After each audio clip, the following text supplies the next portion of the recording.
So now I'm going to do another example for multiple regression. Sorry about that. So what happens when the model is not statistically significant? All right, sometimes you will try to run a model and it's just not good and you can't really do anything with it. And I want to show you that because sometimes a lot of people will try to run the model and it's not good and they'll keep using it. There is something you can do when the variables are not normally distributed and your model looks bad. You can do something called transformations. We're not going to cover it in this class. If you ever get curious about it, go find a book on regression and it'll talk about transformations and it'll walk you through it. We don't have the time to do the in-depth analysis that we need to so that I can make sure that you understand it.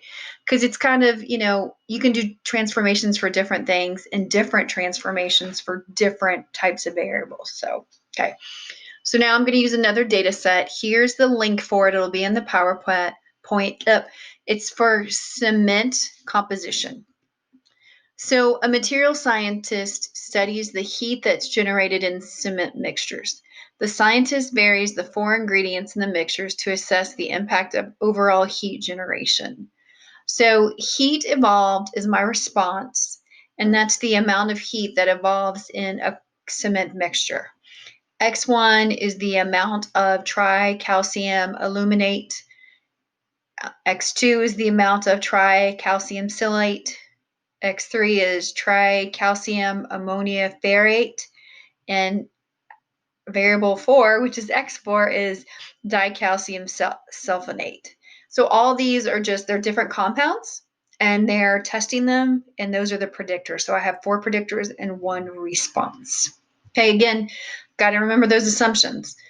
You should have independence of the residuals, no multiclinarity, no significant outliers, high leverage points or high influence points, and your residuals should be approximately normal. All right, so again, I've got the directions on what to do. So let's go do it. I'm going to go run it, okay? So I've got my variables down here. I'm going to go stats, regression, fitted regression model. So my responses were heat evolved. My continuous predictors are X1, X2, X3, and X4. And again, it always helps to look at your data. Let me show you if I go back and look at my data. You can see these are all just numbers. And there's no categories to them. They look pretty good. So I'm going to do that. There we go. Stats, regression, fitted regression. Okay, so my response. And then I'm going to do my continuous predictors because these are continuous numbers because you can see some of them have decimals. I'm going to do my graphs. I'm going to do 4 and 1, and I'm going to add my residuals for X1, X2, X3, and X4. So I'm going to hit OK, hit OK. Okay, first thing again, what I see, and I'm going to make this smaller so we can see more, and I'm going to bring it in a little bit more. Oops. All right, so I have my regression equation. Heat evolved equals 62.4, and then it has 1.551 for X1, 0.510 for X2, 0.1023, and all that. So again, if I had a value for X1, X2, X3, X4, I could plug it in and get and estimate the heat evolved. All right, but let's go here and look at my p-values. Ooh, that's a huge p-value for that whole equation. It's 0.399. And if I think about comparing that to a level of significance of 0.05, there's no way it's going to be significant. There's not going to be a relationship. So then let's look at X1.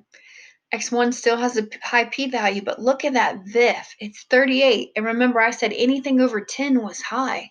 So that's really high. X2, 0.501, same thing. Look at that VIF, huge. 0.896 for X3. Again, high p-value. Same thing for the VIF, for X4, and then for the VIF. Okay. Well, look at the R squared, though. The R squared is spectacular. I mean, it's 95.94, and the S is small. That's great, but look at those p-values. I can't use them. Those p-values are enormous, and so are the VIFs. So there's something going on that's making it, not be a great model. And let's go back to one thing in this model. If I go back and look at all the names of the compounds, look, here's tricalcium. Both of these have tricalcium in it. This one has tetracalcium, and this one has dicalcium, and this has silicate, and this one has silicate too. So something's going on with these chemicals. Because look at my VIFs. They're just saying these are really high. Something's going on. And look again. It was showing something with 2 and 3. And look, silicate, that's it. I think that's problem. These chemicals are too similar. So there's really no way we can see what's going on. Okay, now if we go down here though, our regression looks better. Our regression does have a 0.00. So that means as much as my constants up here was 0.399, it's saying that the model is significant, but look at all my p-values in my VIFs. I don't think it's good. So then let's look at our residuals. Here's my normality plot. There's a couple of points not on the line. This looks okay. It's pretty, scattered. This, it's not great. That really doesn't look like a normal distribution. It looks like I almost have like a binomial. Here's a length and here's a length, and then it's really not normal. And again, don't worry about that one. So look here, my residuals, those aren't really that spread out. Those are okay, and those are okay. All right. So if I go back up, and then that one's okay. So the residuals look decent.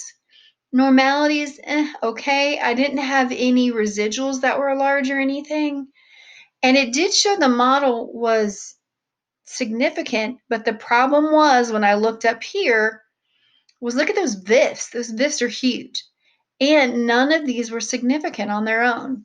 So you got to be mindful of that. So when you write it up, you could put while the p-value was significant, none of the individual variables were significant, and the VIFs were unusually high. So that's how I would say that one. And you could also explain that because there's so many different, the chemicals were very similar, there's something going on with that too. Hope this helps.